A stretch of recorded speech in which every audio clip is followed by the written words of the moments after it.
पिछले टर्न पर कल हम लोग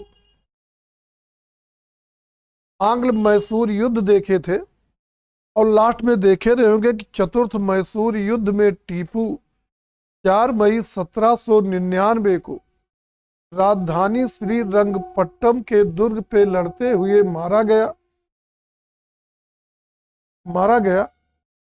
और उसका राज्य ब्रिटिश साम्राज्य में विलीन कर लिया गया और उसका एक छोटा सा पोर्शन निकालकर आडियार वंश के एक बच्चे को सहायक संध के साथ मैसूर की गद्दी पर बैठा दिया गया। तो कुल मिला के चारों आंग्ल मराठा युद्ध पर हम लोग चर्चा कर चुके हैं। आज हम लोग स्पेशली टीपू के बारे में देखेंगे और उसके संदर्भ में हम लोग टीपू का जीवन परिचय, उसकी शासन व्यवस्था आदि पर शार्ट में चर्चा करेंगे। तो पहले देख लेते टीपू का प्रशासन।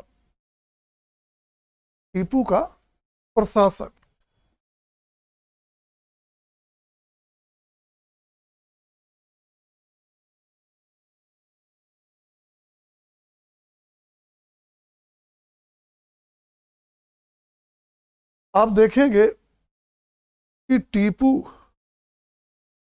ने जो प्रशासनिक व्यवस्था बनाई थी वो पाश्चात्य परंपराओं से प्रेरित था और उसने पाश्चात्य परंपराओं को भारतीय प्रजा पर लागू करने का प्रयास किया। पूरे साम्राज्य के शासन को टीपू ने 7 विभाग में विभक्त किया, 7 विभागों में विभक्त किया और हर विभाग का प्रमुख मीर आसिफ कहा जाता था। मीर आसिफ कहा जाता था। विभाग का जो प्रमुख होता था वो मीर आसिफ कहलाता था। राजस्व तथा वित्त विभाग, राजस्व तथा वित्त विभाग जो है, राजस्व और वित्त विभाग जो है, ये मीर आसिफ कचहरी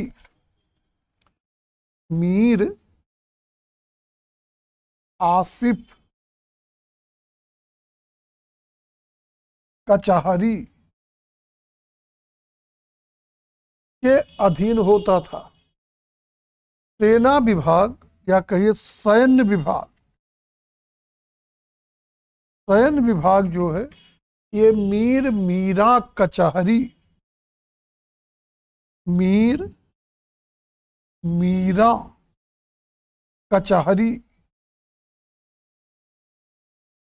के अधीन होता था। आगे देखेंगे तोपखाना और दुर्ग रक्षा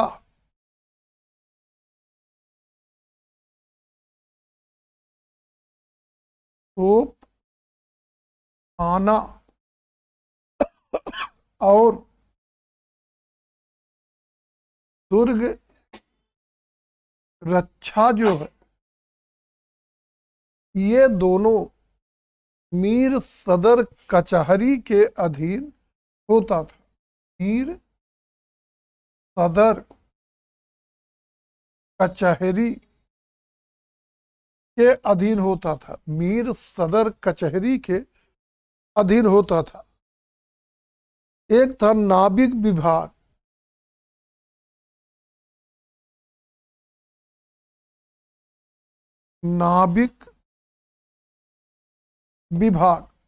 और नाविक विभाग जो है ये मीर याम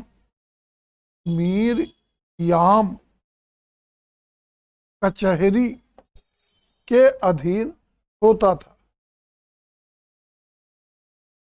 एक था जुमरा। जुमरा, जुमरा जो है ये एक एक जो सैन्य विभाग मीर मीरा कचहरी के अधीन है, तो जुमरा जो है एक अन्य मीर मीरा, मीर अन्य जोड़ दीजिए नहीं दो हो जाएंगे, एक अन्य मीर मीरा कचहरी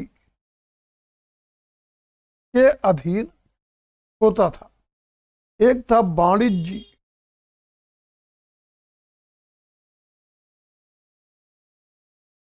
जो वाणिज्य विभाग था ये मलिक उत्जार, मलिक उत्जार के अधीन होता था। एक कोष और टंकण विभाग था, कोष और टंकण विभाग। कोष और टंकण विभाग जो है ये मीर खजाना कचहरी, मीर खजाना कचहरी के अधीन होता था। और ये 7 विभागों में शासन को बांटा था। इनके अतिरिक्त 3 छोटे छोटे और विभाग थे, डाक और गुप्तचर विभाग। 3 छोटे अन्य विभाग थे, डाक एवं गुप्तचर विभाग, पशु विभाग, डाक एवं गुप्तचर विभाग, पशु विभाग तथा लोक निर्माण विभाग, लोक निर्माण विभाग। आगे देखेंगे 1784 में, 1784 में क्या चीज, वो भी सैन्य मामले से जुड़ा विभाग है। क्या देख रहे थे? 1784 में टीपू अपने साम्राज्य को 7 प्रांतों में विभक्त किया और इसके समय में प्रांतों को आसफी टुकड़ी, आसफी टुकड़ी कहकर संबोधित किया जाता था। और हर प्रांत में 2 मुख्य अधिकारी होते थे, एक असैनिक, असैनिक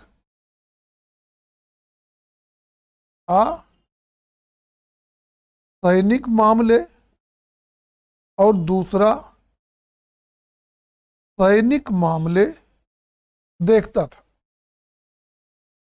एक असैनिक मामले और दूसरा सैनिक मामले देखता था। प्रांत जिलों में और जिले गांवों में विभक्त थे। आगे देखेंगे टीपू एक योग्य प्रशासक की तरह जागीरदारी व्यवस्था को समाप्त कर रैयतबारी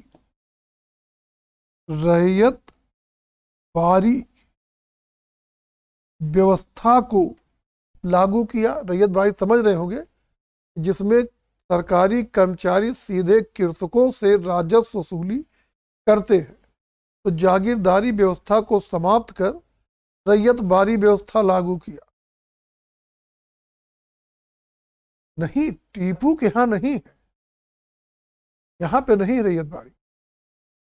साथ ही देखेंगे इनाम वगैरह की जो जमीनें थी उन सबको जब्त कर लिया। ओलीगर जो दक्षिण में पैतृक सैनिक अधिकारी होते थे, उनके सारे पैतृक अधिकार जब्त कर लिया। पैतृक अधिकार जब्त कर लिया। जिले का प्रशासक जो आमिल होता था, आमिल,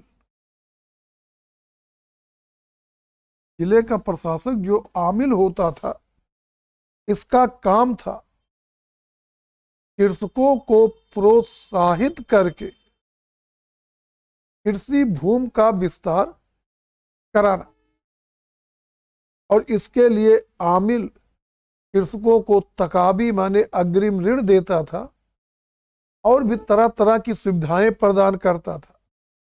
और आमिल वही कि अपने जिले में कृषकों को प्रोत्साहित कर जोत की जमीन माने कृषि जमीन के विस्तार का काम करता था। राजस्व की दर जो थी वो 1/2 से ले 1/3 से लेकर 1/2 के बीच में थी, लेकिन 1795 में राजस्व की दर बढ़ाकर सब पर 37.5% कर दी, 37.5% कर दिया। साथ ही देखेंगे जो टीपू है, इसने देसी और अंतर्देशी व्यापारिक विकास पर भी जोर दिया। अपने गुमास्ते, यहाँ गुमास्ते मतलब दूत कह सकते हैं, अपने गुमास्ते मस्कट, ओरमुज, जद्दाह, अदन में नियुक्त किए।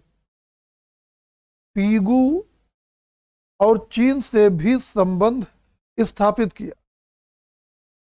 व्यापार के विकास के लिए वाणिज्य बोर्ड का गठन किया और मेन वस्तुएं चंदन, सुपारी, काली मिर्च, चंदन, सुपारी, काली मिर्च के व्यापार पर राज्य का एकाधिकार बना दिया। माने ये व्यापार केवल राज्य की तरफ से ही किया जाएगा।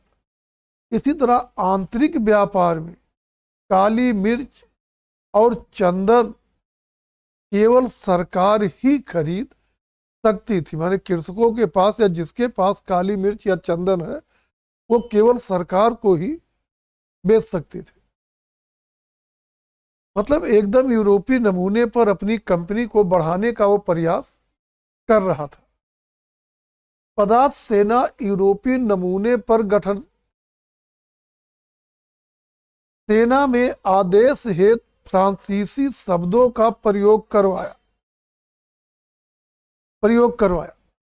और साथ ही जल सेना के महत्व को समझते हुए मंगलौर, वाजदाबाद और मोलीदाबाद, मंगलौर, वाजदाबाद, मोलीदाबाद में जहाज या कहिए जलपोत बनाने हेतु नौका घाट बनवाए। आगे देखेंगे हैदर अली भी इस दिशा में कुछ प्रयास किया था, लेकिन हैदर अली के जो भी जलपोत थे उन सब को एडवर्ड ह्यूज ने द्वितीय आंग्ल मैसूर युद्ध के समय नष्ट कर दिया था और टीपू फिर से अपनी नौसैनिक शक्ति बनाने का प्रयास किया, लेकिन ये सब व्यवहारिक रूप में परिणित हो इसके पहले ही चतुर्थ आंग्ल मैसूर युद्ध हो गया और अंग्रेजों ने सब को नष्ट कर दी। आगे देखेंगे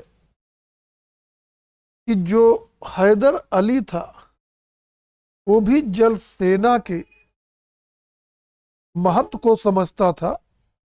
और उसने एक बार कहा भी था, कथन याद रखिए, पूछा जाए, हैदर अली का कथन है कि मैं अंग्रेजों के स्थल साधनों को समाप्त कर सकता हूं। मैं अंग्रेजों के स्थल साधनों को समाप्त कर सकता हूं, लेकिन समुद्र को नहीं सुखा सकता। मतलब वो भी समझ रहा है कि नौसैनिक मामले में वो कमजोर है। टीपू इस दिशा में प्रयास किया, लेकिन वो फलीभूत हो इसके पहले ही अंग्रेजों के द्वारा उन्हें नष्ट कर दिया गया। अब आइए कि टीपू के बारे में थोड़ी सी और जनरल जानकारी ले लेते हैं। हैदर अली की पत्नी फातिमा से 20 नवंबर हैदर अली की पत्नी फातिमा से 20 नवंबर 1750 को टीपू पैदा हुआ था और इसकी विधिवत शिक्षा इच्छा हुई थी। हैदर ने तो नहीं पढ़ा लिखा था, लेकिन अब ये राजकुमार के रूप में आ रहा। इसकी विधिवत शिक्षा दीक्षा हुई थी। टीपू अरबी, फारसी, कन्नड़, उर्दू भाषाओं की जानकारी रखता था। अरबी, फारसी, कन्नड़, उर्दू भाषाओं की जानकारी रखता था। फ्रांसीसी क्रांति का भी टीपू पर प्रभाव था और वो जैकोब बिन क्लब, फ्रांसीसी क्लब था, जैकोब बिन क्लब का सदस्य बना था। अपनी राजधानी में स्वतंत्रता का वृक्ष लगाया था। और आगे देखेंगे कि एक विद्वान है मूर मूर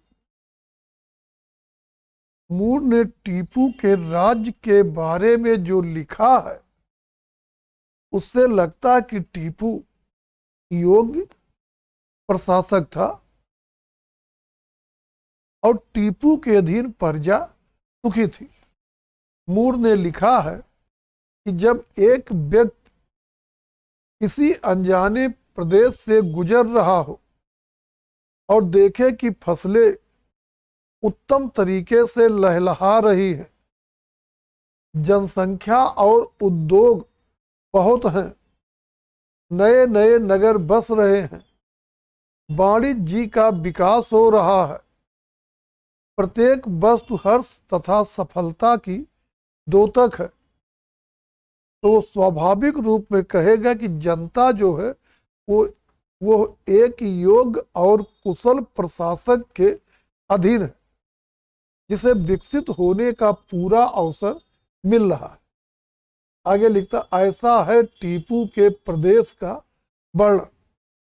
तो टीपू के संदर्भ में जो ये कथन मूर ने दिया है, उससे स्पष्ट होता कि जो जनता थी, टीपू जो था वो एक योग्य प्रशासक था और उसका राज्य कल्याणकारी राज्य था।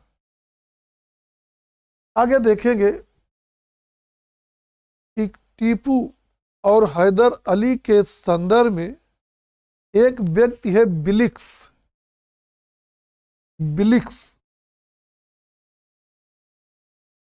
बिलिक्स ने लिखा है कि हैदर राज्य बनाने के लिए पैदा हुआ था और टीपू राज्य खोने के लिए पैदा हुआ।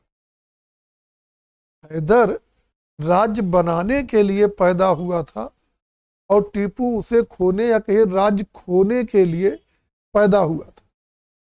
बिलिक्स का ये कथन ऐतिहासिक सत्य तो है, लेकिन इससे टीपू की कठिनाइयों और उसकी कुशलता का परिचय नहीं होता। जहां हैदर ने मैसूर के पुराने राजवंश के ढोंग को बनाए रखा था, वहीं टीपू ने इस ढोंग को भी उतार फेंका और 1786 में 1786 में टीपू ने अपने नाम का खुतबा पढ़वाया, अपने नाम का खुतबा पढ़वाया। इसी तरह से साम्राज्यवादी लेखक, मतलब अंग्रेजी राज्य के समर्थक लेखक जो हैं, वो लिखते हैं कि टीपू जो था ये सीधा साधा दैत्य था। टीपू सीधा साधा दैत्य था, लेकिन ये कथन उचित नहीं है। 1792 में मराठों ने टीपू के राज्य पर आक्रमण किया था और श्रृंगेरी के मंदिर को क्षति पहुंचाया था, श्रृंगेरी मंदिर। और टीपू ने श्रृंगेरी मंदिर के पुनरुद्धार के लिए राज्य की तरफ से अनुदान दिया था। साथ ही टीपू जो है ये योग्य प्रशासक, कुशल सेना नायक था, बस थोड़ा बहुत कमी थी, कूटनीतिक शक्ति का अभाव था। और टीपू कहता था, भेड़ की तरह लंबी जिंदगी जीने की अपेक्षा शेर की तरह एक दिन जीना श्रेयस्कर। कथन ये भी पूछा जा सकता, भेड़ की तरह लंबी जिंदगी जीने की अपेक्षा शेर की तरह थोड़े दिन की जिंदगी या कहिए एक दिन जीना भी श्रेयस्कर। आगे देखेंगे, टीपू जटिल चरित्र और नवीन विचारों का व्यक्ति था। जटिल चरित्र और नवीन विचारों का व्यक्ति था। उसके द्वारा किए गए कार्य इस बात की पुष्टि करते हैं कि जो टीपू है ये जटिल चरित्र और नवीन विचारों का व्यक्ति था। टीपू ने अपने राज्य में नया कैलेंडर चलाया, सिक्का ढलाई की नई तकनीक काम में लाया, माप तौल के लिए नए पैमाने प्रयोग में लाया और अपना पुस्तकालय बनाया जिसमें विविध विषयों से संबंधित पुस्तकें उसने संग्रहित कर रखा था। बस मैसूर के बारे में इतना ही। कोई भी चीज कंफ्यूजन में हो तो उस पर चर्चा हम लोग कर लें।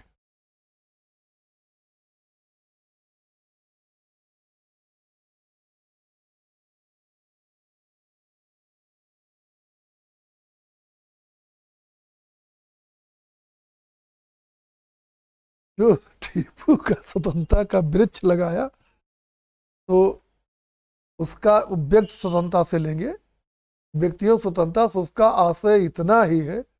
ऐसा नहीं कि स्वतंत्रता का कोई स्पेशल वृक्ष होता है कि उसने जो है लोगों की स्वतंत्रता को के विचार को स्वीकार किया, लोगों की स्वतंत्रता के विचार को स्वीकार किया। उसका मतलब इतने है ना कि कोई पेड़ लगा दिया और स्वतंत्रता। अंग्रेज स्वतंत्रता के यहाँ कोई मतलब ही नहीं है, ये व्यक्ति स्वतंत्रता से है।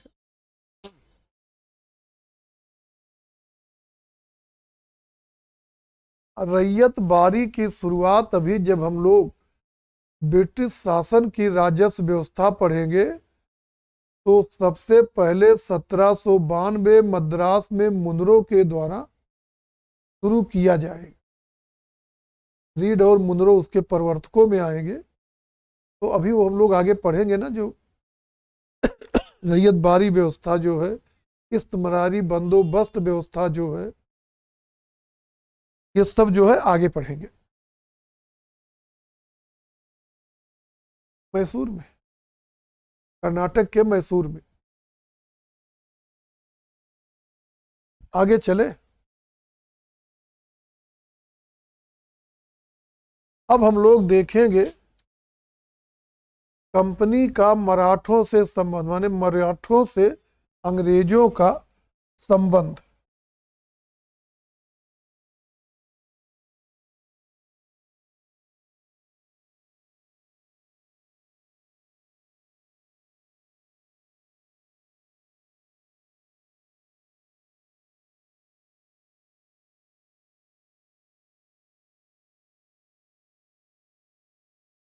मराठों से अंग्रेजों का संबंध।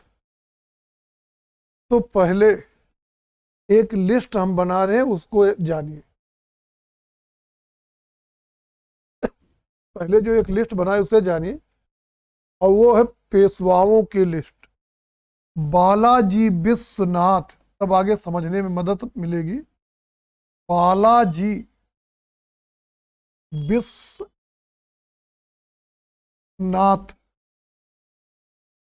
ये 1713 से 20 तक पेशवा रहेगा। बाजी राव, बाजी राव, ये 1720 से लेके 1740 तक पेशवा रहेगा। बालाजी, बालाजी बाजी राव, ये 1740 से लेके 1761 तक पेशवा रहेगा। माधव राव, माधव राव 1761 से 72 तक पेशवा रहेगा। नारायण राव,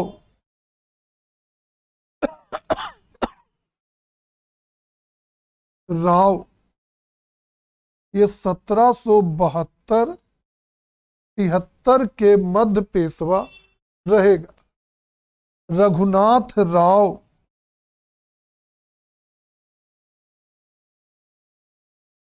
राव या राघोवा,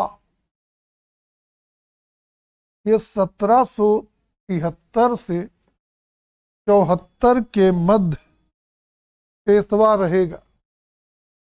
माधव राव नारायण राव,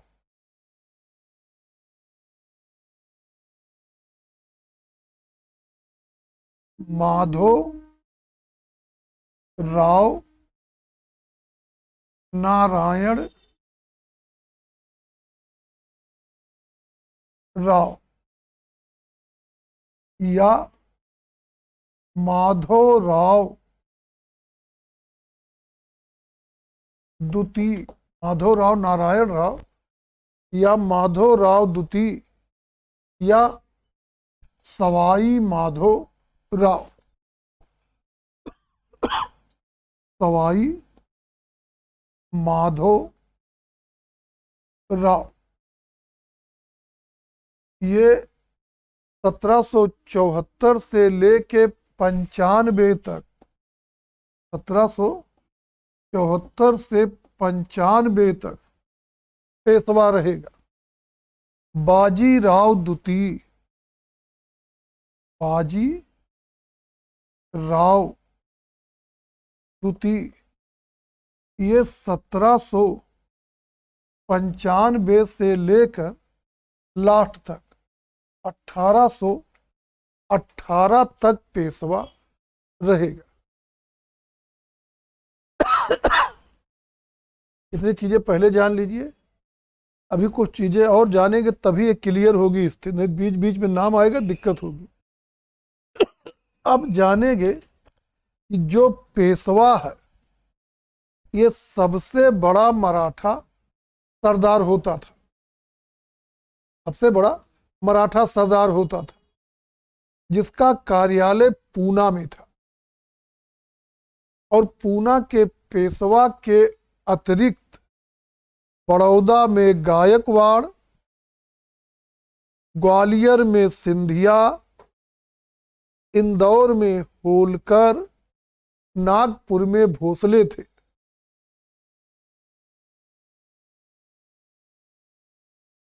लिखिए लीजिए, पूना में पेशवा, ग्वालियर में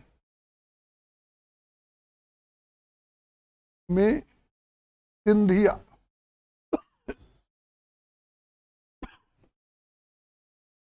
नागपुर में घोंसले,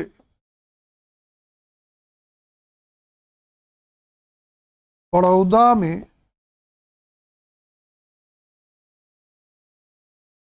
गायकवाड़, इंदौर में होलकर,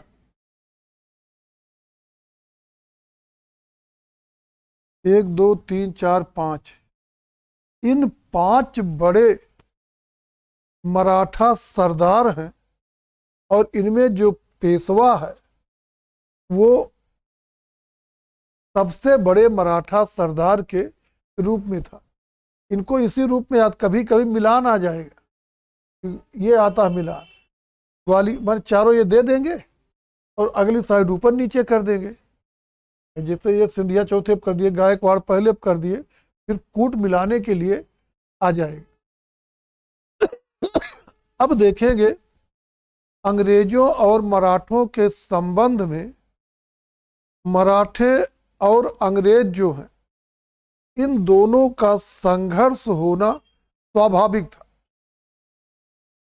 कारण 1761 में पानीपत के प्रथम युद्ध में, सॉरी सुधार करिए, 1761 में पानीपत के तृतीय युद्ध में मराठे बुरी तरह कुचल दिए गए थे।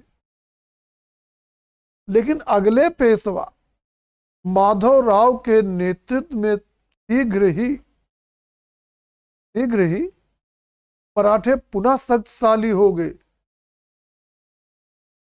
और यही कारण, लेकिन जब माधवराव मरेगा तब मराठों में आपस में आपसी संघर्ष शुरू हो जाएगा और आगे कोई योग पेशवा नहीं होगा जो उनको एकता में बांध सके।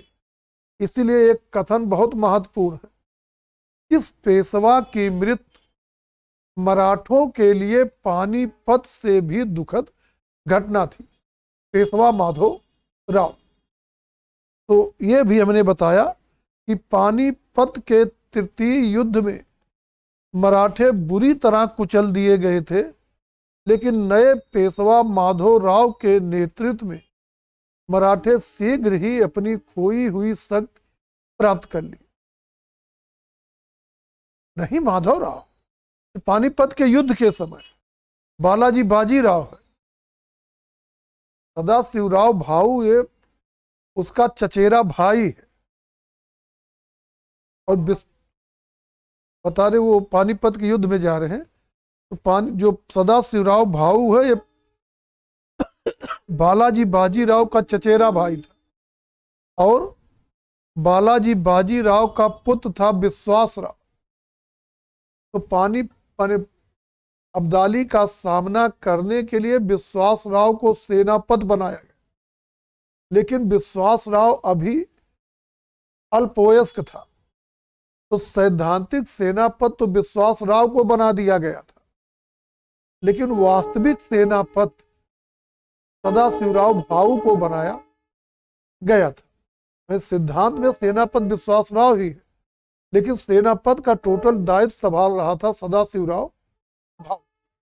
और फिर 61 में बालाजी बाजीराव मर भी जाएगा, तब बनेगा माधवराव। अब मराठे शक्तिशाली हो गए और अब मराठे जितनी भी शेष भारतीय शक्तियां हैं उनमें सबसे शक्तिशाली। उधर अंग्रेज कंपनी जो है वो शेष जितनी भी यूरोपीय कंपनियां हैं दोनों में सबसे शक्तिशाली कंपनी के रूप में उभर कर सामने आई, और दोनों ही एक ही क्षेत्र पर माने मुगल साम्राज्य के खंडहरों पर अपना अपना विस्तार कर रहे थे। तो अपने अपने दोनों महाशक्तियां हैं, दोनों भारतीय रजवाड़ों में सबसे शक्तिशाली मराठे, विदेशी कंपनियों में सबसे शक्तिशाली अंग्रेज, और दोनों एक ही क्षेत्र में मतलब मुगल साम्राज्य के खंडहरों पर अपना अपना विस्तार कर रहे। तो ऐसे में दोनों में युद्ध होना स्वाभाविक था, दोनों में जो है युद्ध होना अपने आप में स्वाभाविक था और परिणाम स्वरूप दोनों में कुल 3 युद्ध लड़े गए, जिन्हें प्रथम आंग्ल मराठा युद्ध, द्वितीय आंग्ल मराठा युद्ध, तृतीय आंग्ल मराठा युद्ध के नाम से जाने गए और अंततः इसका निर्णायक परिणाम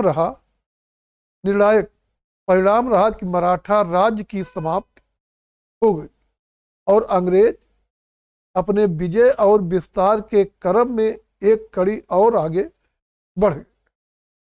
प्रथम आंग्ल मराठा युद्ध। परिस्थिति कुछ क्लियर हुई होगी। प्रथम आंग्ल लिखी,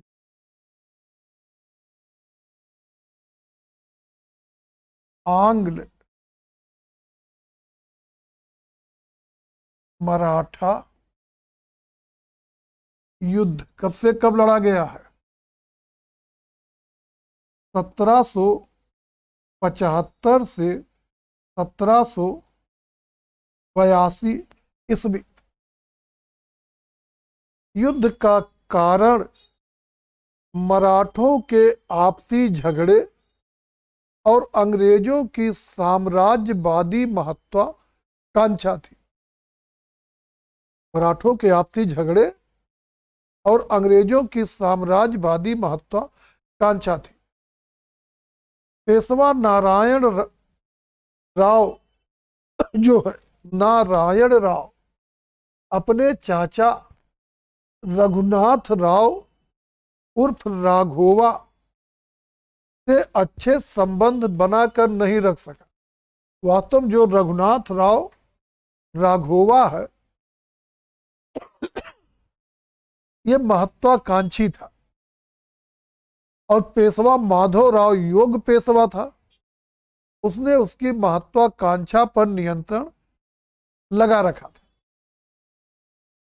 लेकिन जब नारायण राव पेशवा बना तो उसमें वो योग्यता नहीं थी और उसने माधव राव को बंधक बना लिया।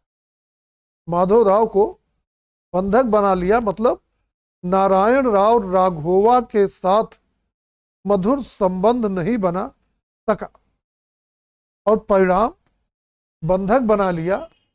लेकिन उधर रघुनाथ राव राघोवा कुछ लोगों के साथ मिलकर कैद से रिहा होने में सफल रहा और 1773 में नारायण राव की हत्या करके स्वयं को पेशवा घोषित कर दिया। तो पेशवा माधव राव, फिर आ गया नारायण राव 72-73, अब 73-74 में आ गया रघुनाथ राव उर्फ राघोवा। लेकिन इसकी नसीब बड़ी खराब थी। इसकी नसीब बड़ी खराब थी। मृत पेशवा नारायण राव की पत्नी गंगाबाई ने एक बच्चे को तुरंत जन्म दे दिया और मराठों में एक सरदार है नाना फड़नवीस। अब नाना फड़नवीस जो है, राघोवा और नाना फड़नवीस के परिवार में आपसी दुश्मनी है और नाना फड़नवीस के नेतृत्व में जो बच्चा जन्म ले रहा है, लग रहा अपनी नसीब तुरंत लिखा के ले आया था कि जैसे पैदा हुआ उसे माधव राव नारायण राव के नाम से पेशवा घोषित कर दिया गया। अब वही माधव राव नारायण राव या माधव राव द्वितीय या सवाई माधव राव के नाम से पेशवा घोषित हुआ और अब बच्चा तो भी पाटलो नहीं संभाल पा रहा है। पेशवा है, भारतीय रजवाड़ों सबसे ताकतवर व्यक्ति हो गया पैदा होते ही। तो शासन संचालन के लिए नाना फड़नवीस के नेतृत्व में एक संरक्षक परिषद बनाई गई। पेशवा नाम मात्र करे, वही संरक्षक परिषद जो है वो शासन संभालेगी। अब राघोवा भगा और भागकर 7 मार्च 1775 को 7 मार्च 1775 को बंबई सरकार से सूरत की संधि कर ली। सूरत की संधि। तो सूरत की संधि कब हो रही? 7 मार्च 1775 को। किसके किसके बीच हो रही है? रघुनाथ राव उर्फ राघोवा और बंबई सरकार या कहिए बंबई प्रेसिडेंसी के अधीन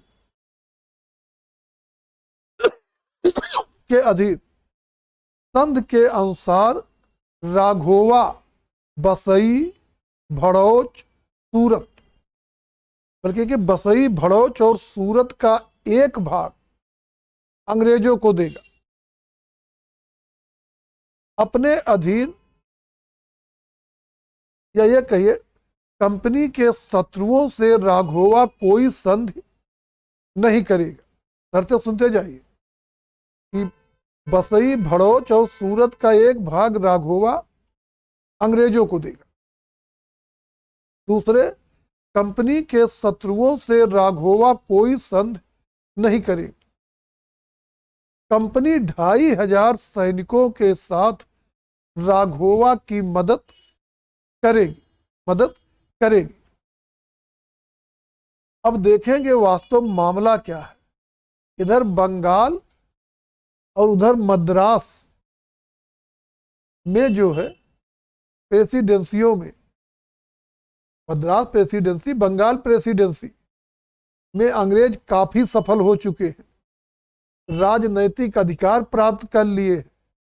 बंबई मराठों को वजह ऐसा कोई उनका चल ही नहीं रहा। तो जो बंबई के अधिकारी हैं कंपनी के, वो बेचारे उतावले, हमको भी मौका मिले किसी भारतीय राज के मामले में हस्तक्षेप करने का और फिर हमको भी खूब उपहार मिले। तो बंबई वाले इसके लिए उतावले थे और राघोवा ये अवसर दे दिया। संध हो ही रही थी कि हो भी नहीं पाई थी, मैं संध फाइनल नहीं हुई थी कि कर्नल कीटिंग 2500 की अंग्रेज सेना लेकर 1775 में सूरत पहुंच गया। मैं संध नहीं हो पाई, पहले मैं 2500 की सेना लेके पहुंच गया और कीटिंग और रघुनाथ राव की सेना ने मिलकर अरस के मैदान में पूना की सेना या कहिए पेशवा की सेना को पराजित कर दिया। अब जो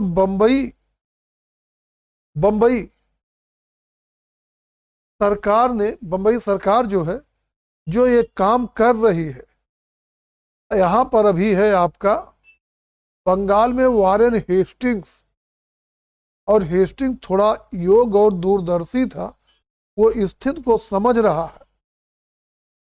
वारेन हेस्टिंग ने बंबई परिषद के निर्णय का विरोध किया और कर्नल अपटन को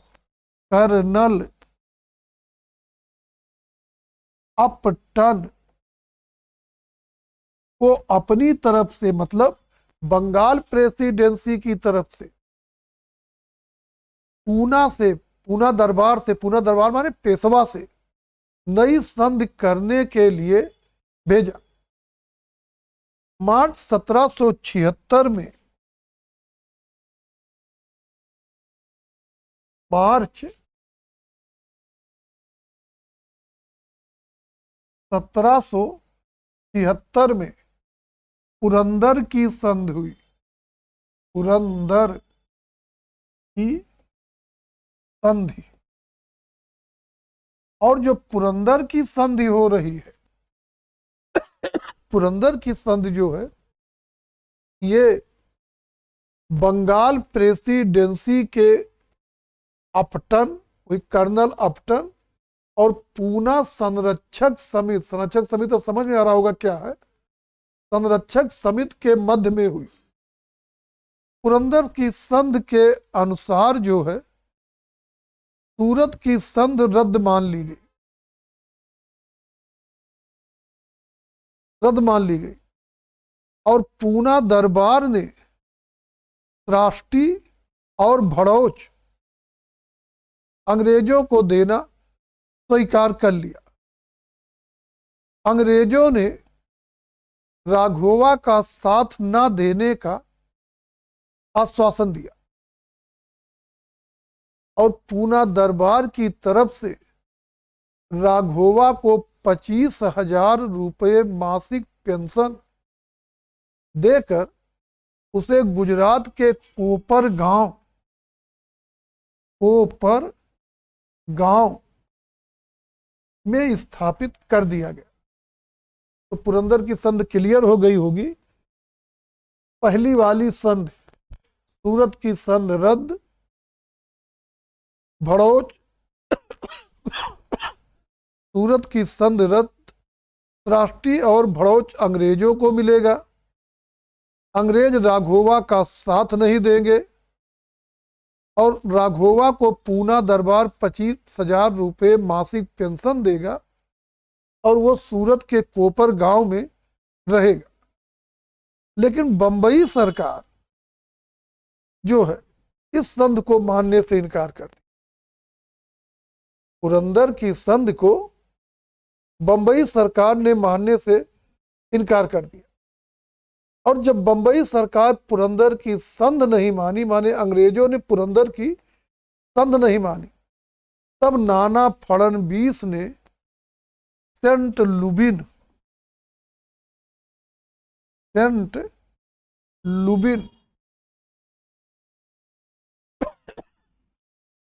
नामक फ्रांसीसी का अपने यहां स्वागत किया, माने फ्रांसीसियों की तरफ मुड़ गया। और जब नाना फड़नवीस फ्रांसीसियों की मदद ले रहा है तब बोर्ड ऑफ डायरेक्टर्स ने बंबई सरकार के निर्णय को उचित माना। अब वारेन हेस्टिंग कुछ नहीं कर सकते। बोर्ड ऑफ डायरेक्टर जो है बंबई सरकार के निर्णय को उचित माना और बंबई सरकार की तरफ से कर्नल इगर्टन, अलग अलग सरकारें दोनों चल रही, कभी कलकत्ता कभी बंबई, कर्नल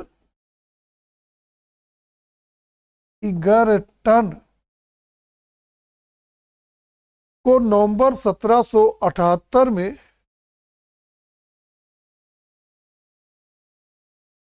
पूना दरबार के विरुद्ध भेजा गया। जनवरी 1779 में इगर्टन की जगह कॉकबर्न को बनाया गया, यानी बंबई सरकार की सेना का प्रधान कॉकबर्न को बनाया गया और कॉकबर्न ने ताले गांव में होलकर को और सिंधिया की सेना को पराजित करके बड़गांव की संधि करने के लिए बाध्य किया। बड़गांव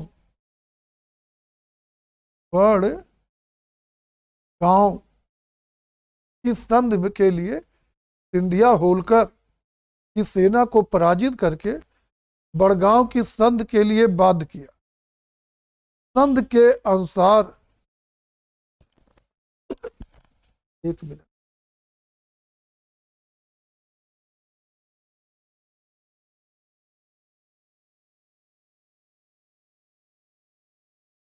सुधार कहिए, थोड़ा सा हमने उल्टा बोल दिया कि जो है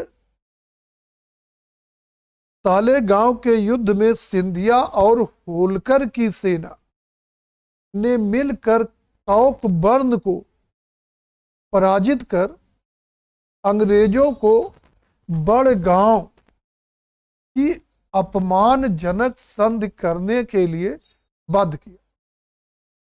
बड़गांव की संधि के अनुसार 1773 ईस्वी के बाद अंग्रेजों माने बंबई सरकार ने जो भी नया क्षेत्र जीता है वो सब वापस करेगी।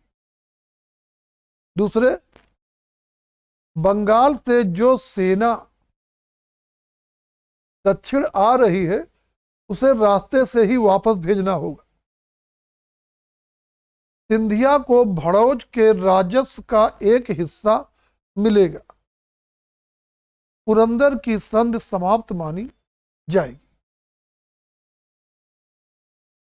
अब वारेन हेस्टिंग्स ने इस संधि को मानने से इनकार कर दिया और वारेन हेस्टिंग्स ये कह रहा है ये अपमानजनक संधि है और इसे मानने से इनकार कर दिया और फिर से दक्षिण में अंग्रेजों की प्रतिष्ठा स्थापित करने का प्रयास शुरू किया।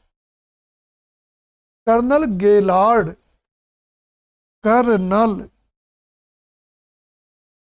एक में कई हो जा रहे हैं ना, उतना ध्यान में रखे नहीं तो मिक्स टाइप हो जा रहा। गेलार्ड क्या करेंगे, दो प्रेसिडेंसियां हस्तक्षेप कर रही ना, तो कर्नल गेलार्ड को वारेन हेस्टिंग ने मजबूत सेना के साथ पूना दरबार या कहिए पेशवा के विरुद्ध भेजा।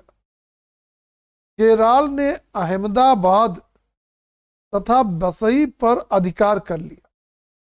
अहमदाबाद बसई पे अधिकार कर लिया और पूना की तरफ बढ़ने का प्रयास किया, लेकिन पूना की तरफ बढ़ने के प्रयास में गेलार्ड पराजित हो गए।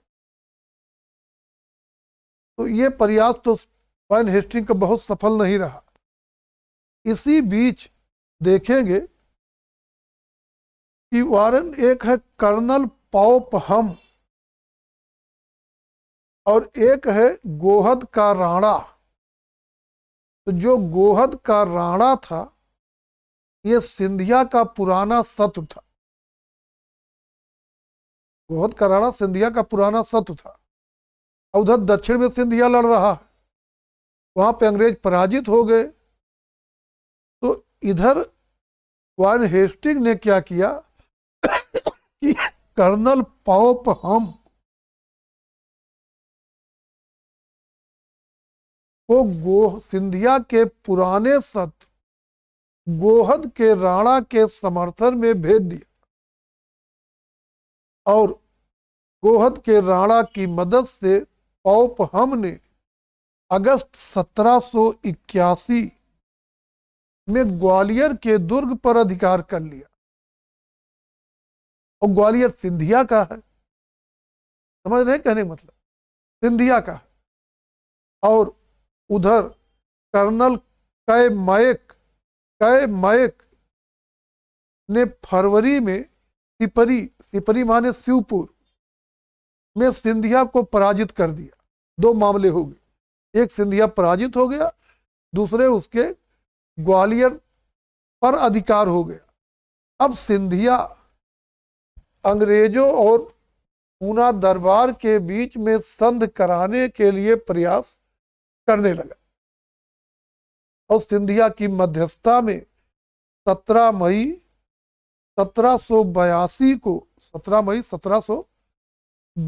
को साल बाई की संधि हुई। साल बाई ये संधि पूछी जाती है, साल बाई की संधि।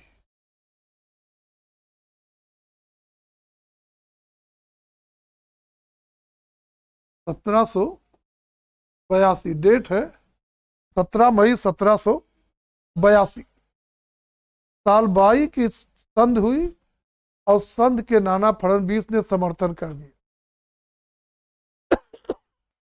संधि के अनुसार राष्ट्रीय और बसई पर अंग्रेजों का अधिकार मान लिया गया।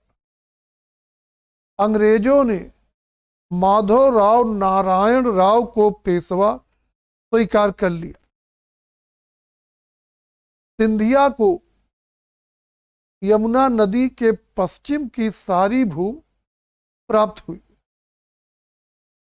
और अंग्रेजों एवं हैदर अली के बीच युद्ध में अंग्रेजों का साथ देने का मराठों ने वादा किया। अंग्रेजों हैदर अली के युद्ध में अंग्रेजों का साथ देने का मराठों ने वादा किया और इस तरह से साल बाई की संधि से 82 में प्रथम आंग्ल मैसूर सुधार करिए प्रथम आंग्ल मराठा युद्ध समाप्त हुआ।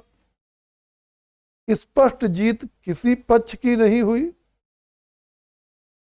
इस संधि का अंग्रेज कंपनी के लिए सबसे अधिक लाभ ये हुआ कि वो भारत की सबसे बड़ी शक्ति से आगे लगभग 20 वर्षों तक निश्चिंत हो गए।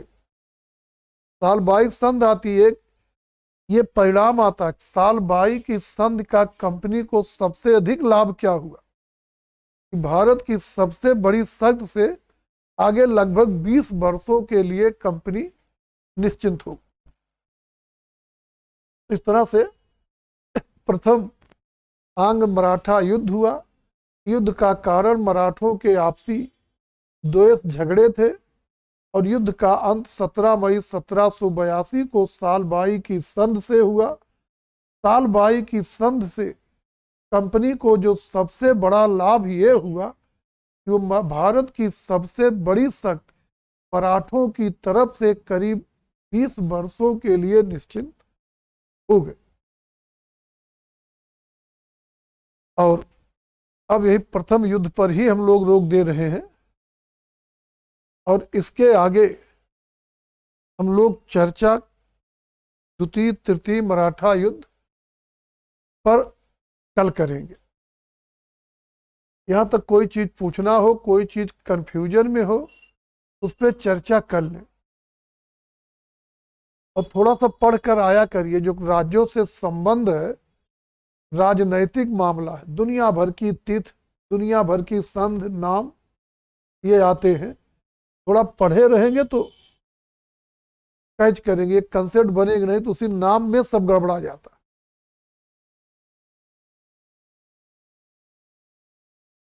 ये पूना दरबार अंग्रेजों के साथ होगा और पूना दरबार का मेन व्यक्ति है फडणवीस। संधि करवाने वाला सिंधिया है, मध्यस्थता सिंधिया की है। तो आप कह सकते हैं सिंधिया की मध्यस्थता में पूना दरबार और अंग्रेजों के बीच